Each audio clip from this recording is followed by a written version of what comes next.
first of all, we're going to open it up on a broad question. What does the participatory arts mean to you?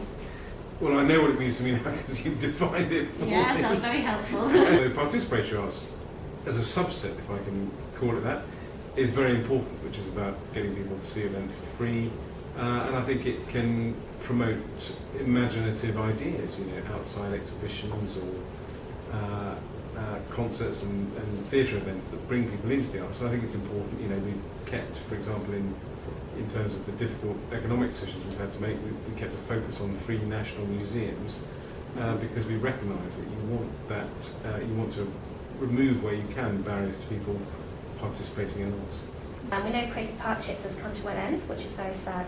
And the ending of the programme hasn't just stopped activities in schools. As another consequence, it stopped employment. I mean, there's many art practitioners who are out of work and economically inactive. Was this considered when Creative Partnership was cut?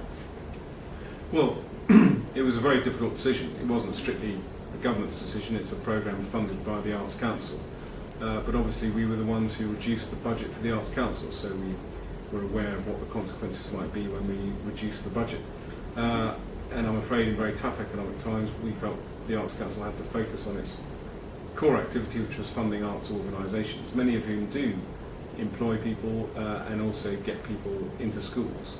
I think the other important function from where I'm sitting behind my desk is I'm focused on culture and the provision of culture, so we're doing an analysis of cultural education, which is about teaching kids about culture.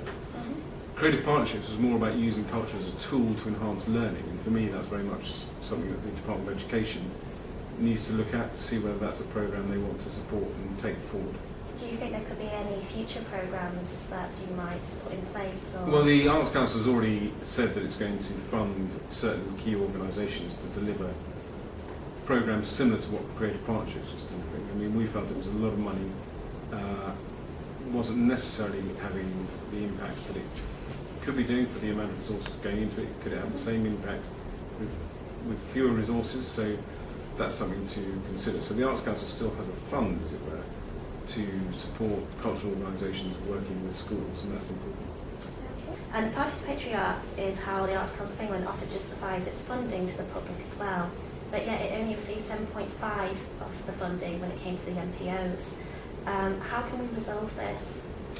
Well, Arts Council's decisions on what it funds are taken at arm's length. It's not awash with cash. It wasn't awash with cash even before we had to take the financial decisions we had to take. So it broadly has 350 million pounds to distribute. Quite a lot of that goes on big arts organisations like the Royal Opera. They support the Skills Academy in Thurrock, which is a great way of getting kids involved in the arts, and they do a hell of a lot of activity in schools and in other ways as well. So to a certain extent you might say 7.5% goes to participatory arts as in a direct grant, but I think a lot of it does go indirectly through the big organisations that get money from the Arts Council that then will work with participatory arts.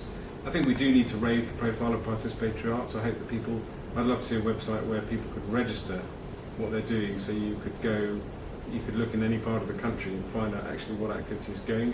It could gain a momentum where you could encourage people, if you're in the participatory arts and you want to be recognised for what you're doing, go to our website, register, say who you are, say where you're doing your work, so we can begin to build up a real picture of what people are up to. And I think once you get that kind of picture, then you can start to look at potential strategies where you could bring people together, where you could fund things so that the money was very effectively used to fund a range of participatory arts organisations, rather than perhaps say picking out those who are the best at filling out an application form or the best at giving themselves a high profile.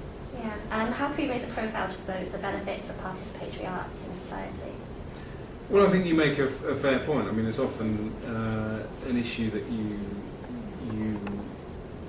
can get yourself into a kind of weird debate if you talk about diversity. People sometimes think it's about political correctness, but I don't think that at all. I think that if we need to hear the voices of young people, we need to hear the voices of people from different backgrounds, and there is always a danger. Again, I think the Arts Council tries to make its board as representative as possible, but if it dares to ask questions about people's ethnic background or so on, they're lambasted for being politically correct.